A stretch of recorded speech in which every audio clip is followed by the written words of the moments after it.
আলাইকুম ভিউয়ার্স, সবাই কেমন আছেন? আশা করি ভালো আছেন। তো ছাদ বাগানে চলে আসলাম। ছাদ বাগানে সুন্দর সুন্দর ফুল ফুটে আছে। ফুলের বাগান, জবা ফুলের গাছ, হাসনাহেনা ফুলের গাছ, এদিকে আছে চায়না টগর, দুলন চাপা, তারপরে গোলাপ, রেন লিলি, নাইট কুইন, গন্ধরাজ, তারপরে বেলি ফুল, নয়নতারা, গোলাপের কলি এসেছে। এদিকে আছে কলা গাছ, তারপরে আছে কাঠগোলাপের গাছ, তারপরে আছে যে সুন্দর চেরি ফুল ফুটেছে। এদিকে সুন্দর পুঁইশাকের গাছ হয়েছে, পেঁপে গাছে ফুল এসেছে, পাতাবাহার গাছ, টগর ফুলের গাছ কলি এসেছে, মাধবীলতা ফুলের গাছ, আর এদিকে সুন্দর গাছ ভরা এই যে ফুল, রঙ্গন ফুল, আর এই যে অলকানন্দা ফুটে আছে সুন্দর চমৎকার ভাবে।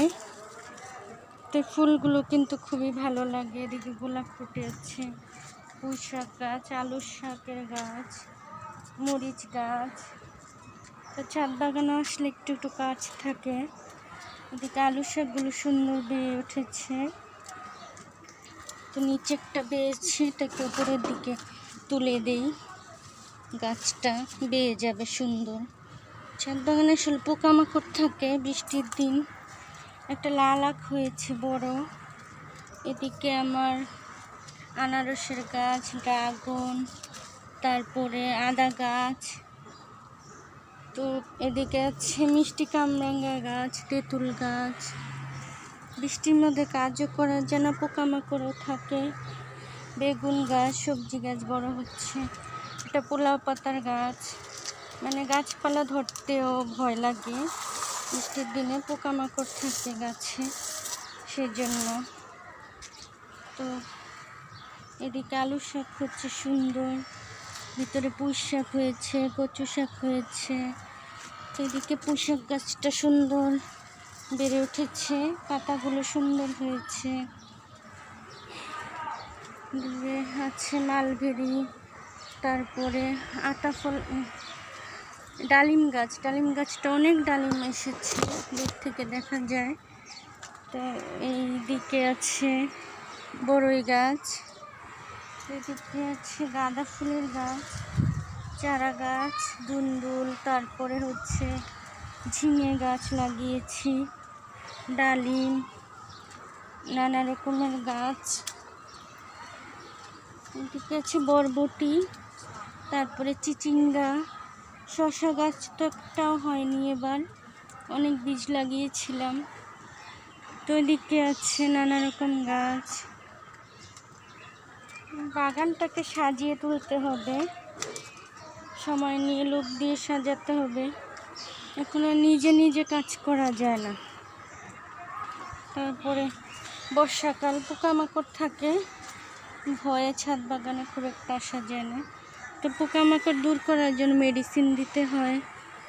তো বর্ষাকাল রোদই উঠে না, মেডিসিনও দেওয়া যাচ্ছে না। এবার আমার বাগানে পোকা আক্রমণ করেছে। তো এই যে লেবু গাছগুলোতে মাশাআল্লাহ অনেক লেবু হয়েছে, আবার ফুলও এসেছে। আঙুর গাছও আছে, সব ধরনের ফুল ফল শাকসবজি। এদিকে আছে সুন্দর করমচাগুলো ধরে আছে, পেকে গেছে। তো এদিকে আমরা আছে, আজকে আমরা হারভেস্ট করব, 2টা আমরা হারভেস্ট করে নিয়ে যাই।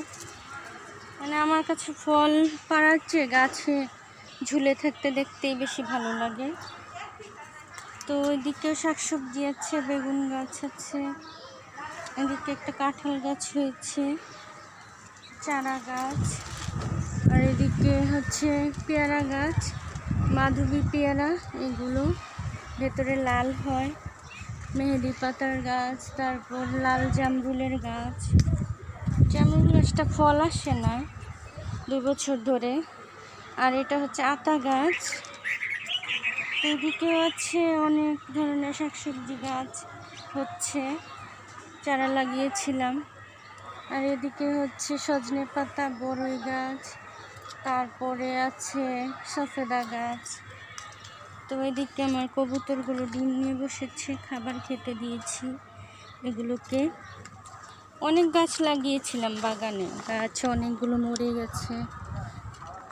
এই যেগুলো ডিম নিয়ে বসেছে খাবার খাচ্ছে। তো অনেক গাছ মরে গেছে, অনেক গাছ আছে, নতুন করে হচ্ছে। এদিকে শাকসবজি ফলমূলের গাছ, পেঁপে ধরেছে একটা মাশাআল্লাহ। এদিকে বরবটি ধরে আছে গাছে, বরবটির একদিন তোলা হয় না, বৃষ্টির জন্য কোনো সবজি তোলা হয়নি। এদিকে সুন্দর পুঁই শাক হয়েছে, এদিকে কচু শাক হয়েছে, তারপরে পুঁই শাক, কচু শাক, কালো কচু, সাদা কচু, থাই পেয়ারা গাছ এটা। তো নানা রকম গাছপালা এদিকে। তো সবাই ভালো থাকবেন, আমার ইউটিউব চ্যানেলটাকে সাবস্ক্রাইব করে দিবেন, লাইক কমেন্ট শেয়ার করে দিবেন, পাশে থাকবেন, সবাই ভালো থাকবেন। আল্লাহ হাফেজ, আসসালামু আলাইকুম।